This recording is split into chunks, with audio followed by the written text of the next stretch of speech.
Que el día de hoy nos estén acompañando aquí, ¿verdad?, en casa, y también saludar a las personas que nos ven a través de las redes sociales y que, bueno, por alguna razón no se encuentran en una iglesia físicamente. Y si eres de Rosarito y no tienes una iglesia donde congregarte, pues bueno, nuestra iglesia, Ciudad de Dios, te hace o te extiende la invitación a que nos puedas acompañar, que nos puedas visitar. Somos una iglesia bíblica, ¿verdad?, que buscamos hacer las cosas de acuerdo a la palabra de Dios. Y hablando de eso, el día de ayer, en el plan de la Biblia en un año, espero que todos estemos ahí esforzándonos y empeñándonos en estudiar la palabra de Dios. Pero a mí me llamó la atención Isaías 55, versículos, creo que es el 10. Ah, caray, ¿dónde quedó? Aquí está. Dice, porque como descienden de los cielos la lluvia y la nieve, y no vuelven allá, sino que riegan la tierra, haciéndola producir y germinar, dando semilla al sembrador y pan al que come, así será mi palabra que sale de mi boca. No volverá a mí vacía, sin haber realizado lo que deseo y logrado el propósito para el cual la envié. Bueno, con esta confianza de lo que Dios dice acerca de su palabra y su poder para que produzca fruto en nuestras vidas, vamos ahora sí a orar para que Dios nos hable en esta mañana. Dios, te damos gracias por esta promesa en la cual tú nos hablas, ¿verdad?, de que tu palabra va a producir fruto en nosotros. Pedimos, Señor, que tu Espíritu Santo sea en esta mañana en la vida de cada uno de nosotros, que podamos prestar atención, que podamos evitar el distraernos, y que de esa forma nuestros corazones el día de hoy puedan ser esa tierra que da fruto al 100%. En el nombre de Jesús, amén. Pues bueno, vamos a continuar con nuestra serie La Iglesia que Deseamos Ser. Y el día de hoy vamos a tomar un ejemplo del Antiguo Testamento. Hace una semana atrás estábamos leyendo la historia del rey Ezequías. Y a mí me llamó la atención su historia, y por eso quiero que la usemos como ejemplo para la clase o para el mensaje del día de hoy. El día de hoy la clase se va a titular una iglesia que agrada a Dios. Queremos ser una iglesia que agrada a Dios. Nos vamos a enfocar en Segunda de Reyes, capítulo 18, versículos del 1 al 7. Segunda de Reyes 18, del 1 al 7, dice: en el año tercero de Oseas, hijo de Elá, rey de Israel, comenzó a reinar Ezequías, hijo de Acaz, rey de Judá. Solamente a manera de resumen, recordarán que en este tiempo ya el reino está dividido. Está el reino de Israel y el reino de Judá, así se le identifica, el reino del norte y el reino del sur. Por eso es que hace referencia al rey de Israel llamado Oseas, para ubicarnos en el tiempo. Tenía 25 años, dice, cuando comenzó a reinar, y reinó 29 años en Jerusalén. El nombre de su madre era Abí, hija de Zacarías. Fíjate la siguiente parte, y te voy a invitar a que lo puedas subrayar en tu Biblia, de preferencia en color verde si tienes una pluma.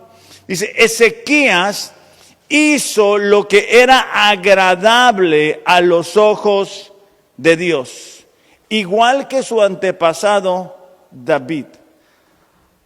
Ahora, ¿cómo podemos vivir una vida que agrade a Dios? ¿Cómo podemos cada uno de nosotros tener una manera, una conducta, un comportamiento que podamos estar confiados que la manera en que lo estamos haciendo es agradable delante de Dios? Porque a veces decimos, no, pues bueno, Dios es amor, Dios me entiende, no pasa nada, hago lo que quiero y de todas maneras Dios me ama. Vamos a ver qué es lo que hizo a este rey diferente de sus antecesores. Quitó los lugares altos, derribó los pilares sagrados, cortó la acera. También hizo pedazos la serpiente de bronce que Moisés había hecho. Cuando el pueblo de Israel se rebela en uno de los capítulos, ¿verdad?, del Éxodo, Dios le dice, ¿sabes qué? A Moisés, haz una serpiente de oro y el que la vea con fe va a sanar. Okay. Bueno, era nada más apuntando hacia un futuro, hacia lo que la fe en Jesucristo nos iba a poder entregar. Bueno, pues ellos, los israelitas, dice, en aquellos días le quemaban incienso y la llamaban Neustán. Habían hecho un ídolo de algo que Dios había hecho para traer sanidad en determinado momento. Ezequías dice, confió en el Señor, Dios de Israel. Después de él no hubo ninguno como él entre todos los reyes de Judá, ni entre los que fueron antes de él. Fíjate la siguiente parte. Porque se apegó al Señor. No se apartó de él, sino que guardó los mandamientos que el Señor le había ordenado a Moisés. Por lo tanto, el Señor estaba con él, a donde quiera que iba, él prosperaba. El respaldo que el reinado de Ezequías tuvo fue algo muy diferente a sus antecesores. Y la razón es porque él fue fiel a Dios. Fue porque él obedecía a Dios, porque él confiaba en Dios. Ahora podemos ver esto y decir, bueno, pues fue un buen rey, no pasa nada. Pero su antecesor, o sea, la persona que reinó antes de Ezequías, fue Acaz, fue el padre de Ezequías. Y él hizo exactamente lo contrario a Ezequías. En Segunda de Reyes, dale vuelta a tu Biblia una página antes, capítulo 16, versículos 2 en adelante. Dice, Acaz, o sea, hablando del padre de Ezequías, tenía 20 años cuando subió al trono y reinó en Jerusalén 16 años. ¿Ok? 16 años, no te olvides. Él hizo lo que no era agradable a los ojos del Señor, su Dios, como había hecho su antepasado David. Que hay una diferencia. Ezequías hizo lo agradable delante de Dios y Acaz no hizo lo que agradaba a Dios. Entonces nos damos cuenta que no podemos vivir la vida como queramos y esperar que a Dios le guste, ¿verdad? Anduvo en el camino de los reyes de Israel y aún hizo pasar a su hijo por el fuego como un sacrificio, ¿verdad? Conforme a las abominaciones de las naciones que el Señor había arrojado de delante de los israelitas. Sacrificó y quemó incienso en los lugares altos, en las colinas y debajo de todo árbol frondoso. Es decir, Acaz promovió la idolatría. Acaz abrió la puerta, ¿verdad?, para que el enemigo entrara al reino, a la tierra que Dios le había entregado a Israel. Y trajo todo lo que Dios dijo que no permitieran que entrara.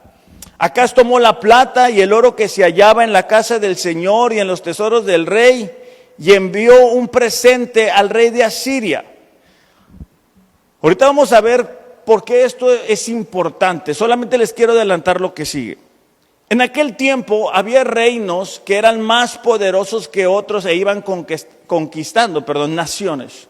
Este era el tiempo en el cual Asiria era quien iba conquistando terrenos, eran conocidos por su crueldad, porque destruían naciones. Cuando conquistaban a una nación, a los soldados les cortaban los brazos, las piernas, los hacían sufrir, los exponían en las explanadas para que las otras naciones vieran lo que les podía suceder si no se sometían a Asiria. Entonces Acaz, él dijo, yo no quiero problemas. Y él agarra todo lo que estaba en la casa del Señor, todo, ¿se acuerdan lo que Salomón había hecho de oro? Y él lo agarra y se lo entrega al rey de Asiria. Él dice, yo no quiero problemas. Esto lo podemos ver y decir, mira qué mal Acaz. Pero muchas veces nosotros tomamos las bendiciones que Dios nos ha dado y le damos un mal uso. Tomamos eso que Dios nos había traído para nuestro bienestar y le damos un uso equivocado. Fíjate, en el versículo 10, ya vimos que Acaz trajo la idolatría, pero no se quedó ahí. El rey Acaz fue a Damasco a ver a Tiglat-Pileser, rey de Asiria. Que recordemos que Asiria era quien estaba conquistando terrenos. Acaz agarra el oro del templo del Señor y se lo manda como el pago, ¿verdad? Era un impuesto para que no fueran conquistados ellos. Entonces él va a ver a este rey, dice, y vio el altar que estaba en Damasco. Y el rey Acaz envió al sacerdote Urías el diseño del altar y su réplica conforme a toda su hechura. Ok, o sea, este rey no conforme con introducir la idolatría, no conforme con agarrar lo que Dios les había dado y enviárselos al rey de Asiria, él ve vamos a decir, al presidente de esa nación y dice, ok, entonces la razón por la cual Asiria está conquistando terreno, le está yendo bien, es por sus dioses. Entonces él, en aquel tiempo no se usaban los celulares, pero le tomó una fotografía mental, por decirlo de alguna manera, y se lo envía al sacerdote, para que cuando él llegue, él haga un altar similar. Entonces estaba llevando a una nación entera al precipicio. Estaba introduciendo la idolatría, prácticamente le estaba volviendo un ídolo nacional. Okay. En medio de todo eso es cuando Ezequías entra. Estamos hablando que fueron 16 años en los cuales Acaz estuvo atrayendo este tipo de prácticas. Y el ser humano se acostumbra a las cosas. El ser humano es alguien de hábitos, de costumbres. Entonces imagínate que Ezequías llega y hace esta revolución. Comienza a quitar la idolatría. Después de 16 años comienza a traer de nuevo a la nación a Dios. Comienza a provocar un avivamiento en esta nación que estaba literalmente muerta, espiritualmente hablando. Y esto es bien importante para nosotros. ¿Por qué? Porque Dios busca restaurarnos, pero eso va a tomar tiempo. Si hemos descuidado nuestra relación con Dios y pensamos, ¿verdad? Bueno, ya con que vaya el domingo, ya con eso, va a tomar mucho más.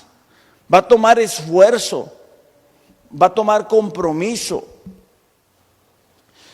La nación de Judá estaba moralmente mal, económicamente mal, materialmente mal, pero sobre todo, y lo más importante y de donde surgía todo, es que espiritualmente estaban mal. Había un cansancio, había adversidad, había conformismo, había desánimo, había incredulidad, había orgullo, había pecado, había consecuencias. Y todo eso estaba permeando la cultura de una nación. Y es peligroso para nosotros que digamos, bueno, así estoy bien. Ni muy, muy, ni tan, tan, ¿verdad? Como dice el dicho. No me voy a comprometer tanto con Dios, voy a estar un poquito más atrás. Y debido a eso, no logramos vivir vidas que agraden a Dios. Ahorita Mariel, mi esposa, nos hablaba, ¿verdad?, del sacrificio de Jesús. Se pagó un alto precio por cada uno de nosotros para que podamos vivir a la altura de ese llamado. Fuimos tan preciados para Dios que Él derrama la sangre de Jesús.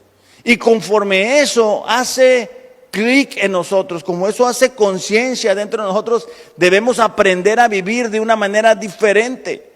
Y es precisamente de lo que te quiero hablar, porque en los minutos que me restan quiero darte tres características de una vida que agrada a Dios, y te pido, anótalas, apúntalas, para que lo puedas estar revisando durante la semana. La primera característica de una vida que agrada a Dios puede ser muy básica, pero a veces se nos olvida, es que tenemos que confiar en Dios. Segunda de Reyes 18:5 dice, Ezequías confiaba en el Señor. Podemos leer estos versículos y decir, pues sí, claro, yo también confío, yo también sé que existe. Pero imagínate tomar a una nación en bancarrota, con problemas por todos lados, con un enemigo que viene conquistando naciones alrededor de ti, que te está amenazando, que te está amedrentando, que te está asustando. La vida como creyentes es por fe. De hecho, cuando entregamos nuestra vida a Dios fue por fe. Dice la Biblia, ¿verdad?, que el justo por la fe vivirá. Todos los días tenemos la oportunidad de confiar en Dios. La palabra dice, ¿verdad?, busca el reino de Dios y su justicia y todo lo demás vendrá por añadidura. Cuando nosotros buscamos a Dios primero que todas las demás cosas, eso es confiar en Dios. Cuando tú lees en la Biblia algo y tú lo crees y tú lo aplicas, eso es confiar en Dios. Cuando tú eres fieles en tus ofrendas, en tus diezmos, eso es confiar en Dios, porque numéricamente no te va a hacer sentido. Cuando aplicas algo a tu matrimonio que leíste en la palabra de Dios, eso es confiar en Dios. Estamos batallando a nivel mundial con los matrimonios, con la familia. Los matrimonios están separando y Dios nos da una solución para cada uno de los problemas que estemos enfrentando. Tú puedes elegir educar a tus hijos como tú quieras, pero tomar la palabra de Dios y aplicarla a la educación de ellos va a requerir de fe, de confianza. Los desafíos que vamos a enfrentar van a requerir de fe. Los problemas no se van a terminar. De hecho, los problemas como creyentes nunca se terminan. Lo que va sucediendo es que conforme vamos avanzando en nuestro caminar, en nuestro diario vivir, vamos conociendo más a Dios, y entonces los problemas que quizá antes nos asustaban o nos preocupaban ya no es tanto así. Porque hemos visto o hemos experimentado de la mano de Dios, de la ayuda de Dios en situaciones anteriores. Pero ahora, para Ezequías, esto fue todo un desafío, porque él no renegó en medio de lo que estaba viviendo. Él no se molestó con Dios, él no culpó a Dios, que es algo muy común, ¿verdad? Culpar a Dios por lo que está sucediendo. Entonces, en medio de esa crisis, él decide confiar en Dios. Y cuando hablamos de confiar, quiero hacer un eco en lo que Santiago dice en el capítulo 1, versículo 22. Santiago capítulo 1, versículo 22.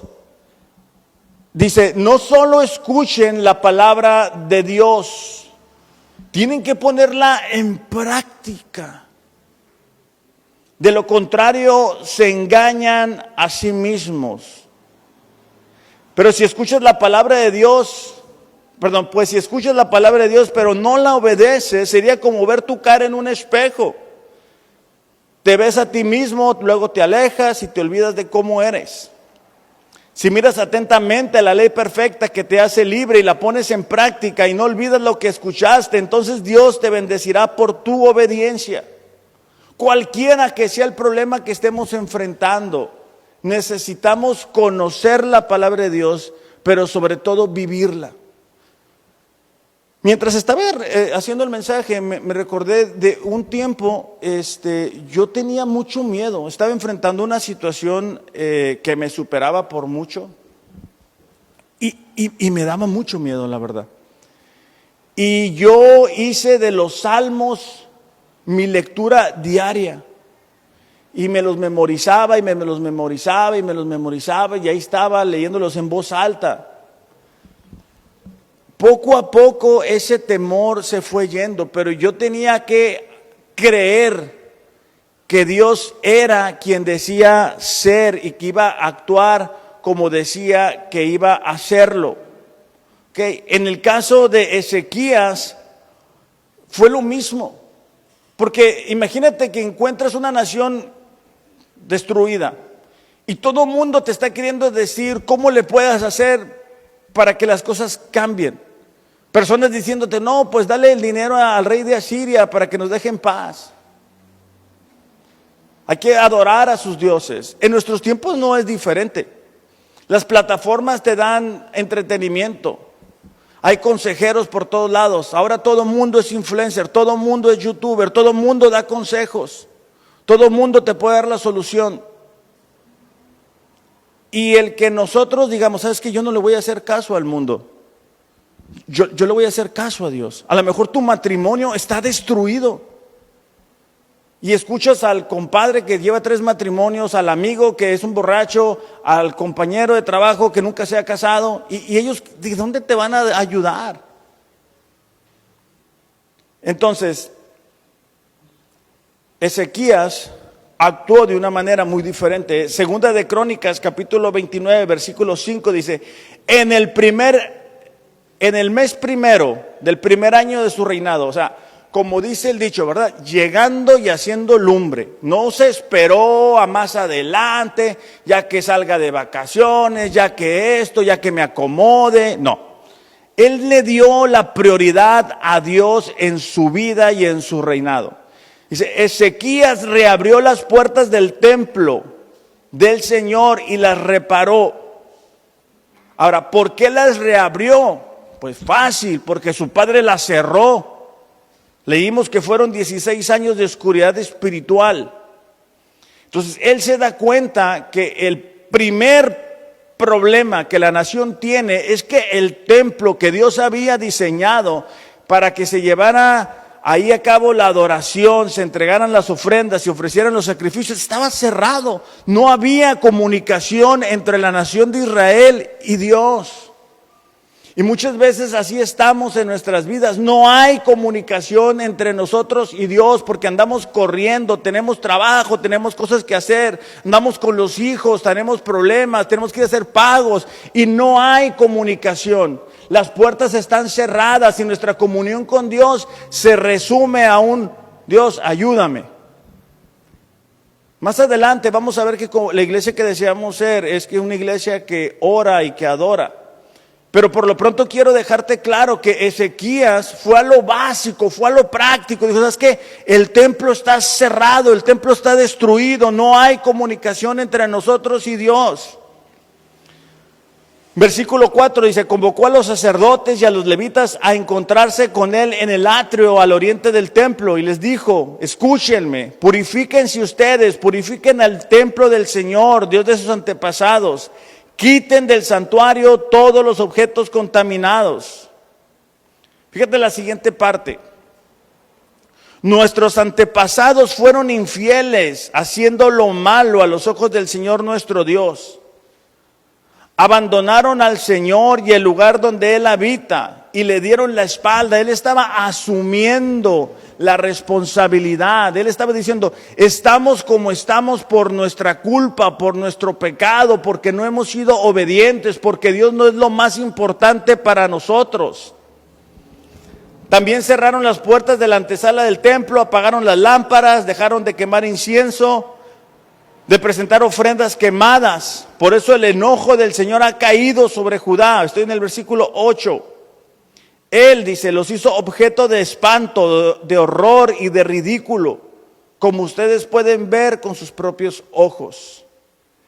Debido a eso, nuestros padres murieron en batalla y nuestros hijos e hijas y esposas han sido capturados. Ok. Ezequías tenía que dar pasos de fe en medio de sus circunstancias. No era sencillo, pero él encontró que era el camino a seguir. Dios quiere poner nuestras vidas en orden, nuestras prioridades en orden, de manera personal, como matrimonio, en nuestras relaciones con nuestros hijos, en todo lo que hacemos. Él debe de ser el centro. Y para que Él sea el centro, tenemos que aprender a confiar en Él en los diferentes desafíos. No comernos las uñas, no a preguntarle a las redes. Pregúntale a Dios, ¿qué puedes hacer? ¿Qué puedo hacer como cristiano? ¿Cómo puedo madurar? ¿Cómo puedo crecer en mi adoración? ¿Cómo puedo tener un mejor matrimonio? ¿Cómo puedo ser una cristiana más comprometida? ¿Cómo le puedo hacer? Segunda de Reyes 18:30 nos muestra cómo el rey de Asiria comienza a provocar el temor en esta nación. Estamos hablando que en los primeros días Ezequías comienza a restaurar, abre el templo, le dice a los levitas, tienen que santificarse, tienen que purificarse para Dios. Pero el enemigo no se va a quedar de brazos cruzados.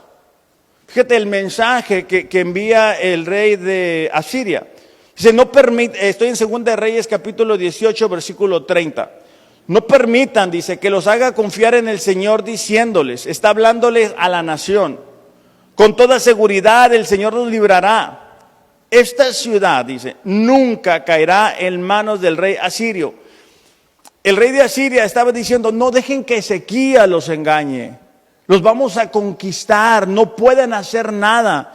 Y eso es el enemigo hablándote todos los días, diciéndote, no puedes, siempre vas a hacer lo mismo, no tienes oportunidad, trayendo culpa, trayendo condena, nunca vas a avanzar, siempre va a ser la misma. Quédate ahí, quédate donde estás, no te comprometas con Dios, no te comprometas con la iglesia, quédate ahí en la silla, bien a gusto. Versículo 32, no escuchen a Ezequías cuando trate de engañarlos al decir, el Señor nos librará. Las mentiras del enemigo siempre son las mismas. O sea, él no ocupa hacer un truco nuevo porque le funcionan.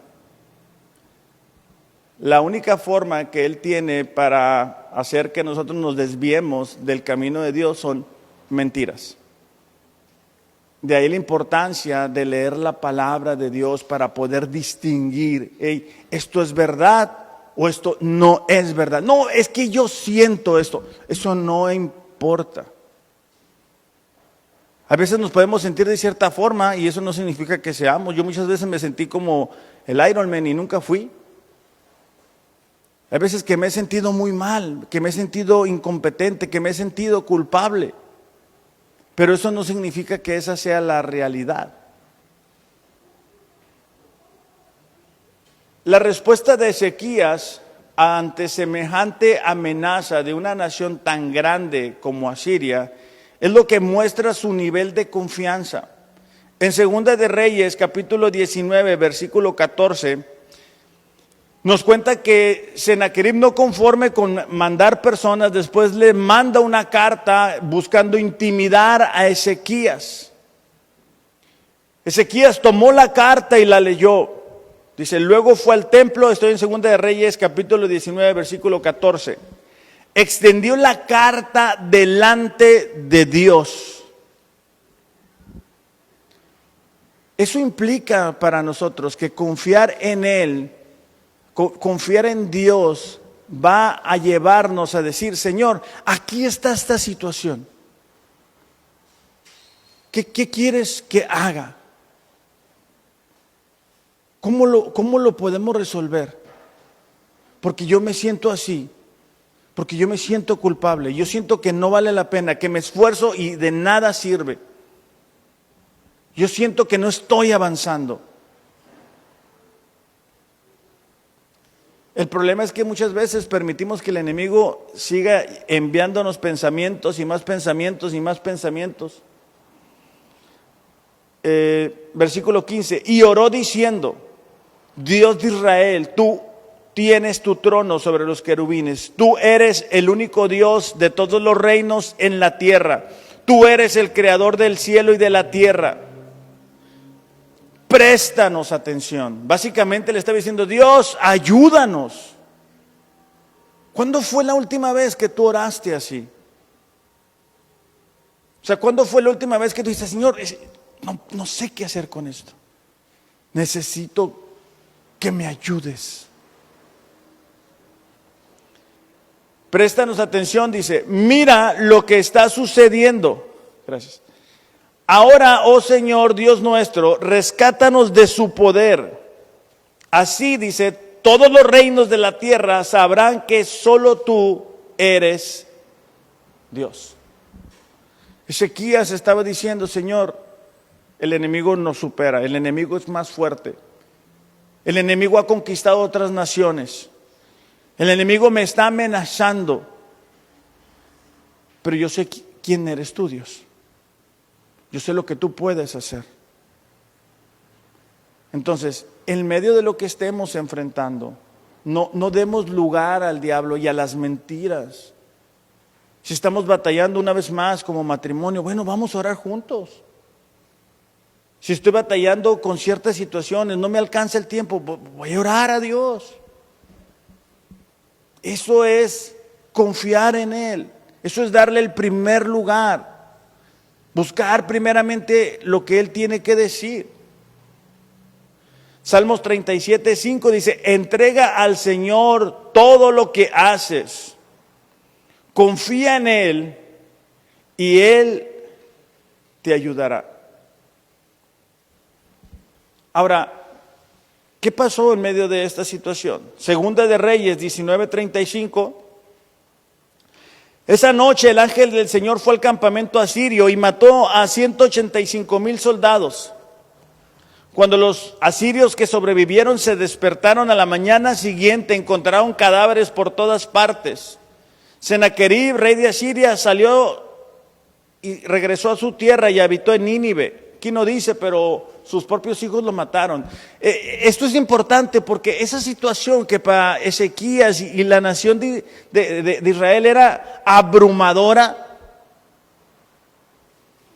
Dios lo resuelve en un instante. Hay situaciones que para nosotros son muy grandes, muy difíciles. No tenemos los recursos, no tenemos la fuerza, no tenemos lo que se necesita. Pero tenemos lo más importante, que es nuestro Dios. Nuestro Dios sí puede ayudarnos a superar esas adversidades. Ahora, no únicamente confió en Dios. Segunda de Reyes 18:6 dice que permaneció fiel al Señor en todo. La Nueva Biblia de las Américas dice que se apegó al Señor. Permanecer es mantenerse sin cambios en un determinado estado, condición o situación. Es decir, Ezequías no buscaba a Dios un día a la semana. Ezequías buscaba a Dios todos los días. Él fue fiel al Señor. Una persona fiel es una persona que es firme, que es constante en sus convicciones y en sus actos. O sea, no es que un día te dice una cosa y mañana te dice otra cosa y ya pasado mañana ya se le olvidó lo que te dijo. Proverbios 26 dice: muchos se dicen ser fieles, pero ¿quién podrá encontrar uno realmente digno de confianza?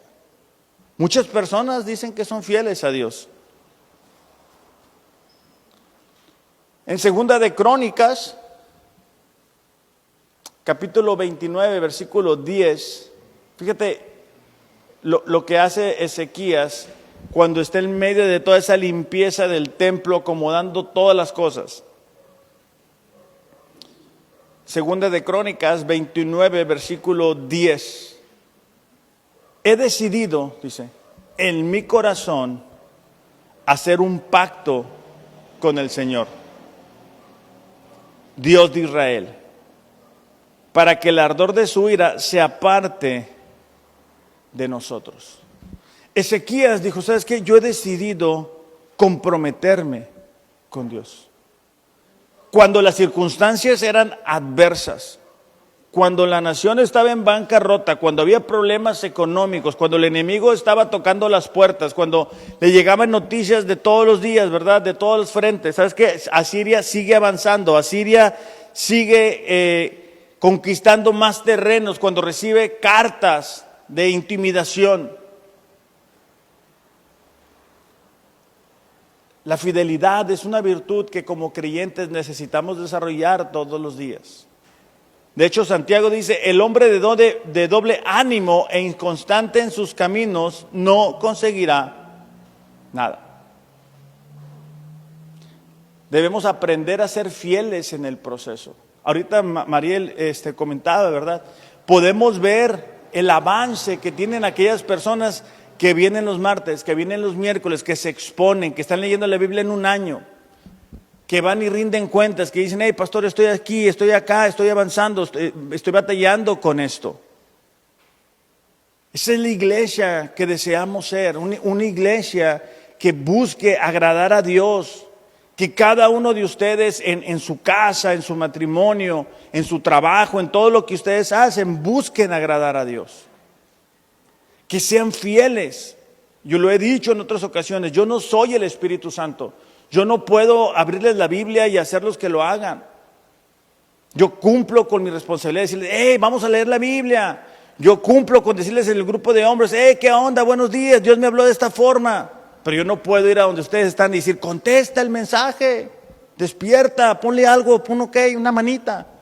Nada. Necesitamos a ser fieles. Job logró ser fiel a Dios en la desgracia. Se puede ser fiel en la desgracia. José pudo ser fiel a Dios en la tentación. Todos los días vamos a ser tentados. Y cuando hablamos de tentación, no únicamente me refiero al área sexual.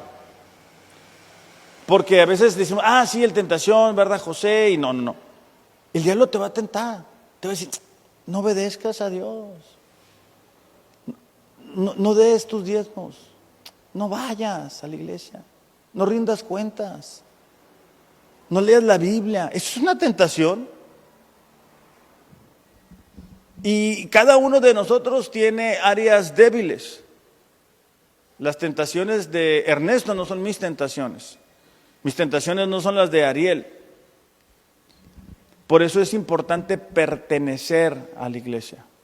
Porque yo puedo decir, hey, ¿sabes qué?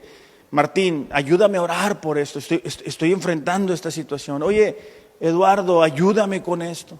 Pero el plan del enemigo es aislarnos, ¿verdad? Sacarnos de la iglesia. Entonces, cuando no somos parte de la iglesia y cada quien quiere cargar su morral solo, pues se cansa. Entonces, podemos ser fieles en la prueba. Y la semana pasada hablábamos también de ser fieles a Dios en la abundancia, cuando todo está bien, ¿verdad? Cuando todo está controlado, ahí es un peligro. Gálatas 6:9 dice así Pablo a la iglesia que está en Galacia: no nos cansemos de hacer el bien. A su debido tiempo, fíjate la siguiente parte, subráyalo en tu Biblia: cosecharemos numerosas bendiciones si no nos damos por vencidos. O sea, hay personas que se dan por vencidas. Hay personas que tiran la toalla. Yo no sé ustedes, pero a mí me gusta mucho ver las películas así de hechos reales. Y estaba mirando una película de una persona que había estado trabajando para un equipo de básquetbol, y ya cuando parecía que todo se acababa, logra salir adelante. Nosotros necesitamos decirle a Dios, ¿sabes qué? Yo me comprometo a serte fiel. O sea, yo me comprometo a leer tu palabra. Tenga o no tenga ganas, sienta o no sienta el deseo, quiera o no quiera hacerlo. ¿Sabes? Una de las características de Dios es la fidelidad. O sea, no sé si tú has salido un día y digas tú, ¡ay! ¿Y el sol? Ay, pues a Dios se le olvidó. Se le olvidó cumplir su promesa. Todos los días sale el sol. Todos los días sale la luna. Dios es fiel. Y espera lo mismo de nosotros. De hecho, mismo Pablo, pero ahora la iglesia a los Corintios, en capítulo 15, versículo 58, dice: permanezcan fuertes y constantes. Trabajen siempre para el Señor con entusiasmo. Porque ustedes saben que nada de lo que hacen para el Señor es inútil.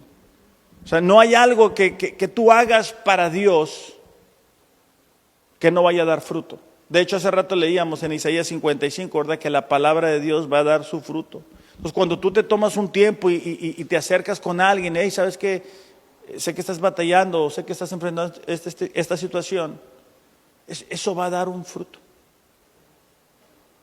Entonces es lo que hizo Ezequías. Él se comprometió con el Señor para poder vivir una vida que agrade a Dios. Ahora, cuando miramos estas historias, corremos el peligro de decir, bueno, Ezequías se comprometió el lunes en la mañana y ya para el martes en la tarde ya estaba todo resuelto. Y no fue así, son años.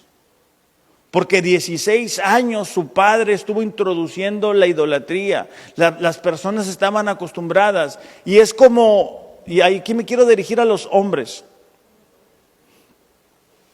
A los hombres. Yo pensé que decían, amén, aquí estoy. No. Bueno, ok. Si tú necesitas poner tu casa en orden, es porque no está en orden, ¿verdad?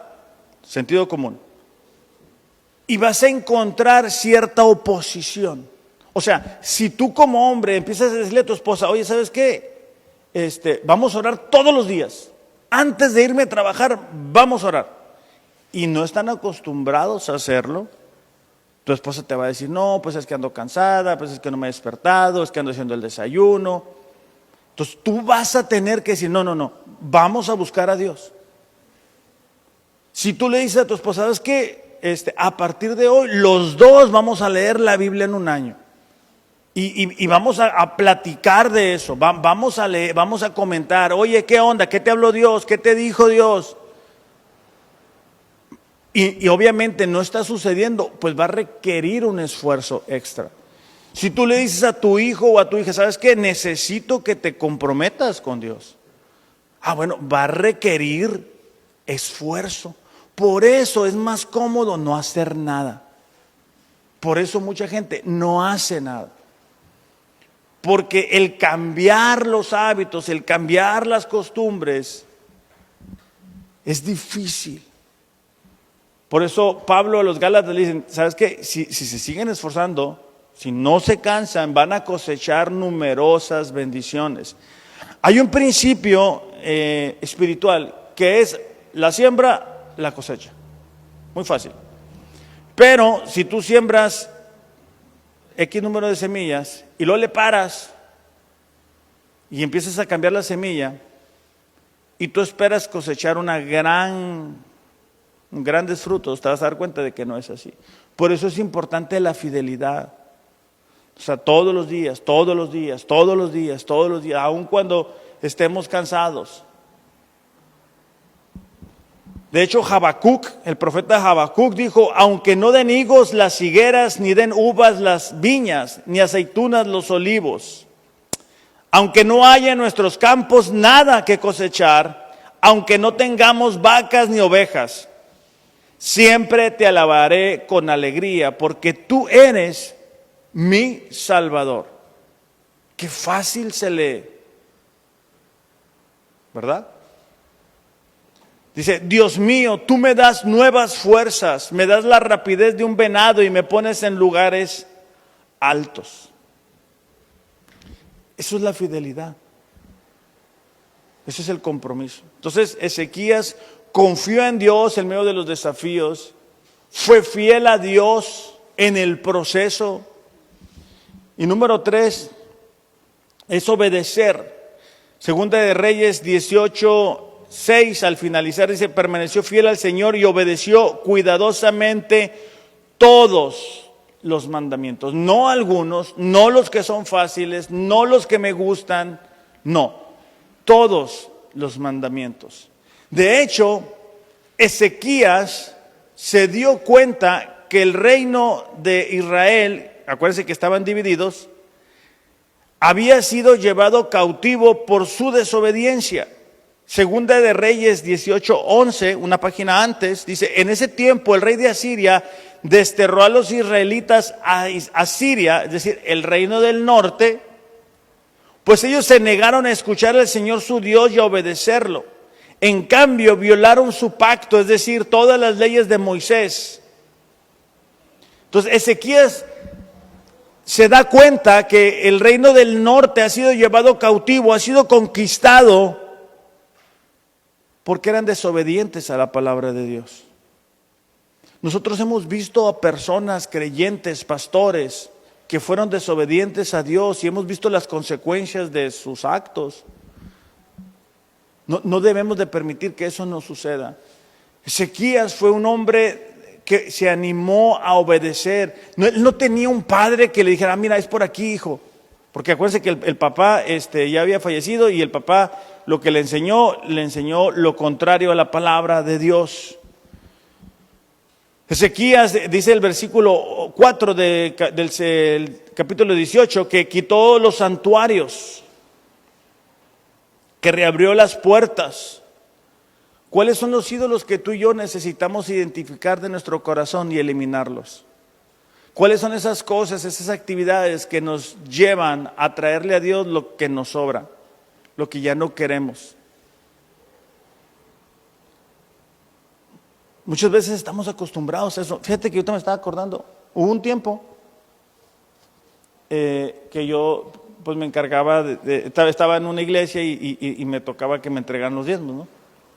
Y me llamaba la atención que una persona daba lo que le sobraba, las moneditas y así. Y yo recuerdo haberle dicho, oye, ¿por qué lo haces así? No, pues es la misma. Digo, pero ¿por qué le traes lo que te sobra? Yo porque ya tenía confianza con esa persona. Nunca lo logré entender. O sea, no logré entender por qué él era así. Y muchas personas viven así. Le dan los 5 minutos del día que ya no quieren a Dios. Pero sí están esperando una grande cosecha de bendiciones. Si quieren que Dios les responda. O sea, Dios no es el centro de sus matrimonios, pero si quieren tener un buen matrimonio, pues ¿cómo? Si quieren que Dios los guarde, los proteja, pero no tienen tiempo para leer la Biblia. No tienen tiempo para ejercer el compañerismo con otros miembros de la iglesia.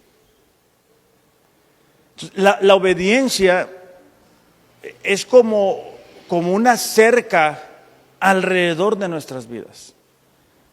Job capítulo 1, versículo 8, ya con esto voy a terminar. Dice, el Señor le preguntó a Satanás, ¿te has fijado en mi siervo Job? Es el mejor hombre en toda la tierra. Es un hombre intachable, de absoluta integridad. Tiene temor de Dios y se mantiene apartado del mal. Satanás le respondió, sí, pero Job dice, tiene una buena razón para temer a Dios. Siempre, dice, has puesto un muro de protección alrededor de él, de su casa y de sus propiedades. Has hecho prosperar todo lo que hace. Mira qué rico es, dice. O sea, Satanás es más consciente a veces que los creyentes del respaldo, de la protección, del cuidado que hay en nuestras vidas cuando somos obedientes a Dios. De hecho, Reina Valera dice, ¿acaso Job te teme en balde? O sea, hay una respuesta de parte de Dios cuando somos obedientes. Entonces, la misión para nosotros, iglesia, es que podamos revisar estas 3 características del rey Ezequías, de cómo él logró confiar en Dios en medio de las pruebas, cómo él se mantuvo fiel en el proceso y cómo él logró mantenerse obediente, cambiando las costumbres, cambiando las formas de su padre. A lo mejor algunos de nosotros no tuvimos la bendición de tener un padre cristiano, pero eso no es una justificación para tratar mal a nuestra esposa, para tratar mal a nuestro esposo, para tener relaciones equivocadas con nuestros hijos o con las personas que nos rodean. Entonces, es el deseo mío, ¿verdad? Y creo que también del de Dios, que podamos cada uno de nosotros vivir de forma que agrademos a Dios en todo. ¿Qué les parece si para despedirnos solamente oramos para que podamos aplicar lo que hemos estudiado? Dios, te damos gracias en esta mañana, gracias por tu amor, por tu fidelidad, por tu paciencia. Señor, estamos convencidos que si no fuera por ti, Señor, el día de hoy no pudiéramos estar aquí. Estamos convencidos de tu amor, de tu cuidado, de tu protección para con cada uno de nosotros. Padre, queremos ser una iglesia que te agrade en todo, Padre. Ayúdanos a confiar en ti. Ayúdanos a permanecer fieles a ti, Señor, cuando nos esté yendo bien, cuando nos esté yendo mal, cuando enfrentemos las pruebas, cuando enfrentemos tentaciones. Y Dios, ayúdanos a mantenernos en obediencia a tu palabra en todo momento. En el nombre de Jesús, Padre, te lo pedimos. Amén. Iglesia, que tengan un excelente domingo. Reflexionemos acerca de lo que hemos estudiado el día de hoy. Los amo, pero Dios les ama más. Gracias.